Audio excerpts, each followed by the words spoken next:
May 1980, many of the mountain lakes were covered by ice and snow when the pressure wave raced over them. For many plants and animals, this icy cover was a lifesaver.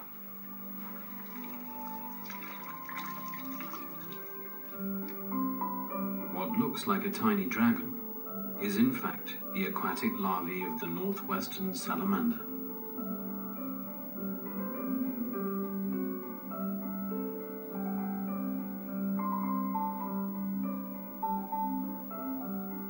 When Charlie studied these strange creatures over recent years, he noticed a dramatic change in their development.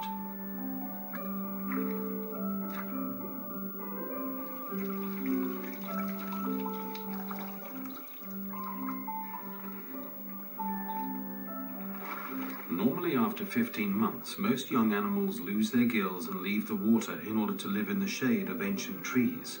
But these trees were destroyed, and with them critical salamander habitat. Now, more individuals do not undergo metamorphosis, but reach sexual maturity without leaving the water.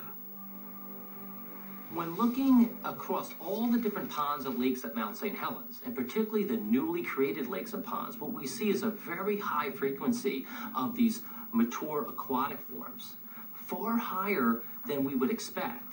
And so we think it's very likely, and it appears, that this larval form has been a strategy allowing this species to persist, particularly in these newly created environments where the terrestrial landscape is so harsh.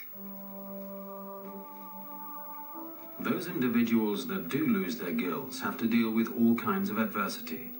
Salamanders need shade and moisture of a forest undergrowth, but here the sun is merciless.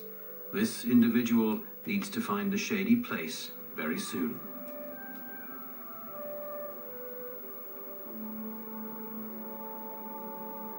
In recent years, new lakes created by the eruption were also colonized by salamanders and toads.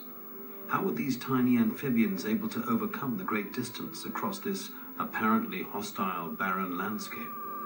All this shows how complex and interlinked ecosystems can be.